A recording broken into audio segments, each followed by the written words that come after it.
இந்த லீவில் நாங்கள் எங்கேயுமே ஊருக்கே போகலை. ஊர்லேருந்து தான் எங்களை பார்க்குறதுக்கு ஆளுங்க வந்திருந்தாங்க. எங்கள் அத்தை, எங்கள் மாமா, எங்கள் அம்மா, எங்கள் ஆச்சி, அப்புறம் குட்டி பசங்க நிறைய பேர் வந்திருந்தாங்க. அவங்களுக்கு சமைக்கிறதுக்கு தான் இன்றைக்கி எங்கள் வீட்டுக்காரர் ஆற்றுக்கு போய் மீன் பிடிச்சிட்டு வந்திருந்தாங்க. இந்த மீன்லாம் தான் பிடிச்சிட்டு எடுத்துகிட்டு வந்திருந்தார். அவங்க திடீர்னு ஊருக்கு வரதுக்கு பிளான் போட்டதால் வெறும் 2 நாள் தான் இருந்தாங்க. 2 நாளும் போட்டிங்கு, பீச்சுன்னு சொல்லிட்டு செம்ம ஜாலியாக இருந்தது. மீன் மட்டும் இல்லை, எறாவும் வாங்கிட்டு வந்திருந்தாங்க. எறா மட்டும் இல்லை, நண்டு கூட வாங்கிட்டு வந்திருந்தாங்க. எறா தொக்கு வச்சுட்டு நண்டு தொக்கு, மீன் குழம்பு, மீன் வறுவல் இதுதான் பிளானில் இருக்குது. சீக்கிரமாக சமைச்சு முடிச்சுட்டு பீச்சில் போய் ஒரு ஆட்டம் போடலான்னு இருக்கோம். இவர் தான் என்னோடய சிவா மாமா. இவங்க தான் மதுரையிலேருந்து வந்திருக்காங்க. இவங்கெல்லாம் என்னோடய அத்தைங்க. இவங்க இருந்தாலே அந்த இடமே அவ்வளோ கலகலன்னு இருக்கும். மாமா ரொம்ப ஜாலியாக பேசிக்கிட்டு இருப்பார். எல்லோரும் ரொம்ப ஆர்வமாக எறா உரிக்க ஆரம்பிச்சிட்டாங்க. வந்திருந்த எல்லாருக்குமே இது எல்லாத்தையும் பார்க்குறதுக்கு ரொம்ப எக்ஸைட்மெண்ட்டாக இருந்தது. இந்த மாதிரி நண்டு, எறா எல்லாத்தையும் பார்க்குறதுக்கு வீடியோ எடுக்கிறதுன்னு சொல்லிட்டு ரொம்ப ஜாலியாக இருந்தாங்க. எவ்வளோ சீக்கிரம் சமைக்க முடியுமோ அவ்வளோ சீக்கிரம் சமைச்சு முடியுமா, நம்ம பீச்சுக்கு போகலான்னு சொல்லிக்கிட்டு இருந்தாங்க. காலையில் டிஃபன் செஞ்சு வச்சாலும் சாப்பிடாமல் இந்த எறா உரிக்கிறது, இந்த நண்டு பார்க்குறதுலையுமே நேரம் ஸ்பெண்ட் பண்ணிக்கிட்டு இருந்தாங்க. இந்த மாதிரி நண்டு அழுத்தி பார்த்து தான் வாங்கணும். ஏற்கனவே நான் நிறைய வீடியோவில் சொல்லியிருக்கேன். எல்லா நண்டுமே சூப்பராக இருந்தது. கல் நண்டு, அதாவது நல்லா சதப்பகுதி இருக்கிற நண்டாக இருந்தது.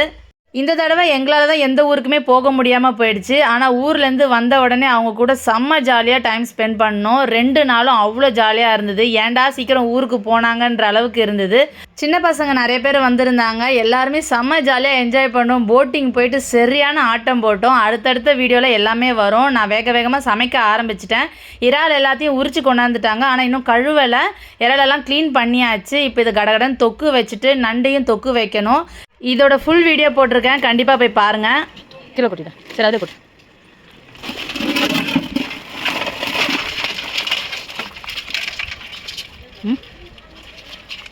கயிறு கட்டிடுச்சு.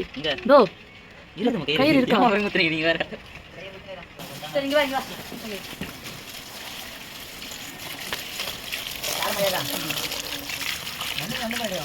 சரி, கையை குத்துருவோமா? வரா ஏன் கை விடுறீங்க?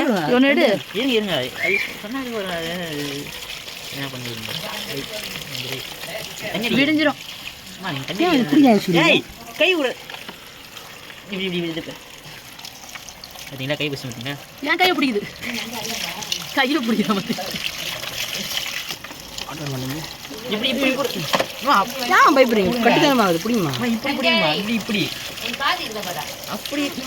சரி சரி சரி விடு. நாட்டை வச்சு தெரியுமா உனக்கு? On பண்ணியிருக்கியாடா video? டைம் உனக்கு தெரியல? வேறன்னா கேட்குறேன் சொல்லு. காண்டெல்லாம் சொன்னதான் கீழே போட்டா விஜய் எடுக்கிறா ஆமாம்.